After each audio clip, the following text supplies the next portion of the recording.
सूरज अभी पूरा उगा भी नहीं था, पर गांव के बाहर फैले कूड़े के मैदान में एक दुबला पतला आदमी फटी कमीज और पुराने बोरे के साथ झुककर कुछ ढूंढ रहा था। नाम था सलीम, वही जिसे गांव वाले निकम्मा कहकर पुकारते थे। बच्चे हंसते, देखो कबाड़ी वाला आ गया। वो कुछ नहीं कहता, बस चुपचाप वहां से चला जाता। घर में ना चूल्हा था, ना कोई बात करने वाला। पत्नी सालों पहले बच्चों को लेकर मायके चली गई थी। उसके बाद से झोपड़ी में वो सिर्फ अकेला रहता। उस दिन भी सलीम ने कूड़े के ढेर में एक नया कोना चुना। छड़ी से मिट्टी उलटते हुए अचानक उसकी नज़र एक अजीब चीज पर पड़ी। एक बोरा, बिल्कुल साफ, लगभग नया, न कीचड़ न दाग। ऊपर मोटी रस्सी की गांठें कसकर बंधी थी। किसने फेंका होगा ये? उसने बुदबुदाया। लेकिन जब उसने उसे खींचने की कोशिश की, बोरे का वजन अजीब लगा, जैसे भीतर कुछ ठोस हो। उसने सोचा शायद अंदर कपड़े होंगे। चारों ओर नजर दौड़ाकर उसने सुनिश्चित किया कि कोई देख तो नहीं रहा। फिर बोरे को धीरे धीरे किनारे खिसकाया, जहां धुएं की धुंध उसे छिपा सके। उसने रस्सी खोली, बोरा खुला और उसकी सांस अटक गई। अंदर प्लास्टिक में लिपटी गड्डियां थी। उसने कांपते हाथों से एक खोली।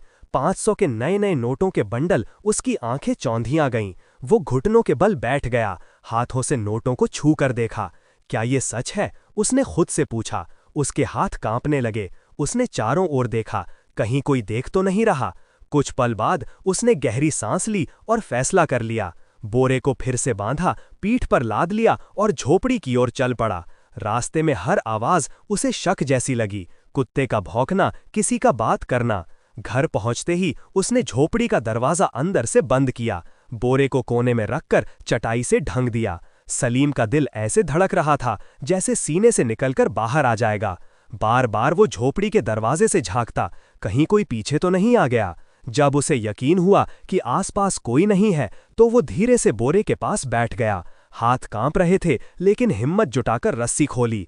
जैसे ही बोरा खुला, अंदर की चमक ने उसकी आंखें चौंधिया दी। नोटों की गड्डियां एक से एक ताजा नहीं। सलीम ने एक गड्डी निकाली और गिनना शुरू किया। गिनते गिनते उसके होंठ सूख गए। सिर्फ एक गड्डी में 1 लाख रुपए। उसने अंदाजा लगाया, कम से कम 30-40 करोड़ तो होंगे। ये सोचते ही उसका दिमाग सुन्न पड़ गया।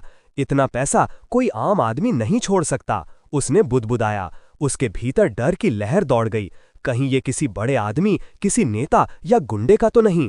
अगर उन्होंने ढूंढना शुरू किया तो क्या होगा? इस ख्याल से उसका शरीर पसीने से तर हो गया। सलीम ने गड्डियां वापस रख दी, बोरा बांधा और मिट्टी पर बैठ गया। सिर पकड़कर सोचने लगा। दिल में एक तरफ खुशी थी कि सालों की गरीबी अब खत्म हो जाएगी, इलाज करा सकेगा, नया घर बना सकेगा, इज्जत की जिंदगी जी सकेगा। पर दूसरी तरफ डर उसे भीतर से कुतर रहा था। अगर किसी को पता चल गया तो लोग उसे चोर कहेंगे, पुलिस पकड़ लेगी या असली मालिक आ जाएगा। रात भर वो जागता रहा। उसने खुद को तसल्ली दी, अगर कल सिर्फ एक गड्डी निकालकर इलाज करवा लूं तो किसी को क्या पता चलेगा। डॉक्टर ने पहली बार उसे इज्जत से बैठाया, दवाइयां दी और कहा इलाज मुमकिन है। सालों बाद सलीम के चेहरे पर एक सच्ची मुस्कान आई। वो समझ गया ये दौलत उसका इम्तिहान है, वरना वरदान नहीं। अगला दिन सलीम के लिए एक नई सुबह बन गया। वर्षों बाद उसने आईने में खुद को गौर से देखा। चेहरा कमजोर था, मगर आंखों में अब उम्मीद की चमक थी। उसने सोचा अगर समझदारी से काम लूं तो सब बदल सकता है। सबसे पहले उसने अपनी झोपड़ी की मरम्मत करवाई। बोरे से कुछ पैसे निकाले, मजदूरों को बुलाया और छत बदलवा दी। कुछ ही दिनों में घर की बदबू और सीलन कम हो गई। मोहल्ले वाले हैरान थे, अरे ये कबाड़ बिनने वाला अचानक कैसे बदल गया? कुछ हफ्ते बाद उसने अगला कदम उठाया। गांव की मुख्य सड़क पर एक छोटी सी किराने की दुकान खोली। पहले दिन बस दाल, चावल, नमक रखा। खुद दुकान पर बैठा, आने वालों को मुस्कुराकर सलाम किया। शुरुआत में लोग झिझके, मगर धीरे धीरे आने लगे। दुकान चल निकली। आटे की बोरियां, तेल के डिब्बे, मसाले, साबुन, सब कुछ बिकने लगा। सलीम ने उस पूरे दौर में बड़ी सतर्कता बरती। उसके पास अचानक आई दौलत किसी रहस्य से कम नहीं थी, पर उसने कभी उसका दिखावा नहीं किया। वो जानता था अगर जरा भी चमक दमक दिखी तो लोग सवालों की बौछार कर देंगे, इसलिए बाहर से वो अब भी वही सीधा साधा दुकानदार दिखता जो हर ग्राहक को मुस्कुराकर क्या चाहिए भैया कहता, लेकिन भीतर से वो जानता था कि उसकी पुरानी बोरी में इतनी पूंजी छिपी है कि ना सिर्फ उसकी बल्कि कई जिंदगियों की दिशा बदल सकती है। कभी कभी मोहल्ले की बुजुर्ग औरतें उससे कहती, सलीम भैया तुम तो बहुत बदल गए हो। वो बस मुस्कुरा देता, लेकिन भीतर एक मीठा गर्व उमड़ पड़ता। आखिर किसे बुरा लगता है जब दुनिया आपके बदलाव को देखती है। धीरे धीरे उसने कारोबार बढ़ाया। कुछ महीनों बाद उस बोरी से थोड़ा और पैसा निकाला और एक छोटा सा गोदाम शुरू किया।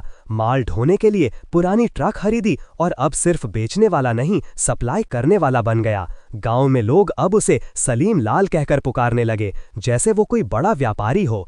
पर तरक्की के इस सफर के बीच एक डर हमेशा उसके भीतर जीवित रहा। रात को जब वो उस बोरे के पास बैठता तो सोचता, अगर किसी दिन ये राज खुल गया तो, अगर असली मालिक सामने आ गया तो, और अगले ही पल खुद को दिलासा देता, नहीं ये मेरी किस्मत का इनाम है, मैंने सालों की बेबसी सही है। समय के साथ सलीम खुद भी बदल गया था। जो आदमी कभी भीड़ में सिर झुकाकर चलता था अब सीधा चलता था, आत्मविश्वास से भरा हुआ। उसकी आवाज में अब झिझक नहीं, ठहराव था। दिन में वो दुकान संभालता, शाम को गोदाम देखता और रात में बोरी के पास बैठकर अगले दिन की योजना बनाता। वो अब अपने पुराने सलीम से कहीं आगे निकल चुका था, मगर ये भी सच था, तरक्की के बीच भी एक खालीपन उसके भीतर अब भी गूंजता था। एक शाम जब वो थका हारा दुकान बंद करके लौटा तो दरवाजे पर दो चेहरे खड़े थे, परिचित पर दूर चले गए चेहरे। उसकी पत्नी अनीता और दोनों बच्चे। बच्चे अब बड़े हो चुके थे, मगर उनके चेहरे पर हिचक और शर्म की छाया थी। अनीता की आंखें भीगी हुई थी। सलीम ने धीमे से कहा, हमसे गलती हुई थी, हालात ने मजबूर कर दिया था, तुम्हें छोड़कर जाना ठीक नहीं था। सलीम का कदम जैसे जमीन में धंस गए। एक पल को समय ठहर गया। उसे वे दिन याद आए जब बीमारी ने उसे तोड़ दिया था। घर में खाने को कुछ नहीं था और अनीता ने कहा थी, मैं ये सब नहीं झेल सकती, और बच्चों को लेकर चली गई थी। वो वही रात थी जब सलीम का सब कुछ बिखर गया था।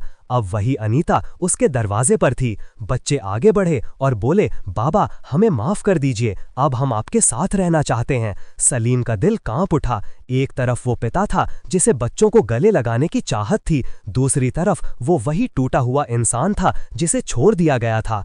क्या उनका लौटना सच में मोहब्बत थी या अब दौलत की चमक उन्हें वापस खींच लाई थी? ये सवाल उसे भीतर तक चुभ गया।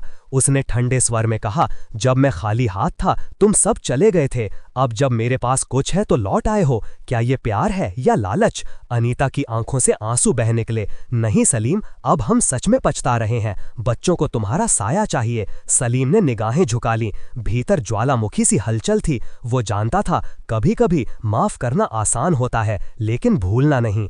आखिर उसने कहा, बच्चे मेरे हैं और उनका हक कोई नहीं छीन सकता। मैं उनकी पढ़ाई, उनका भविष्य संभालूंगा। लेकिन अनीता, हमारे बीच जो दीवार खड़ी हो गई है वो अब कभी नहीं गिरेगी। अनीता चुप रह गई। बच्चों की आंखों में राहत थी, कम से कम पिता फिर से उनके जीवन में थे। पर सलीम के दिल का पुराना घाव फिर हरा हो गया। बाहर की दुनिया कहती थी सलीम लाल अब एक सफल आदमी है, लेकिन भीतर वो अब भी वही सलीम था जो अपनी पुरानी बोरी के साथ अतीत और वर्तमान के बीच झूलता रहा।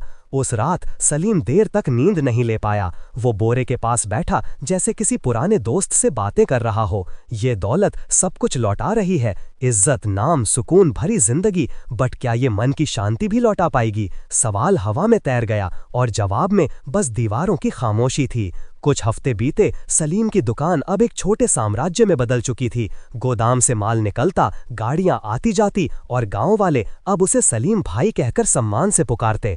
बाहर की दुनिया में सब ठीक था, पर भीतर एक बोझ था जो हर रात उसके सीने पर बैठ जाता। वो उस बोरे को देखता और खुद को समझाता, शायद किसी चोर ने फेंकी होगी या शायद किस्मत ने मुझ पर दया की, पर किस्मत को भी जैसे उसके धैर्य की परीक्षा लेनी थी।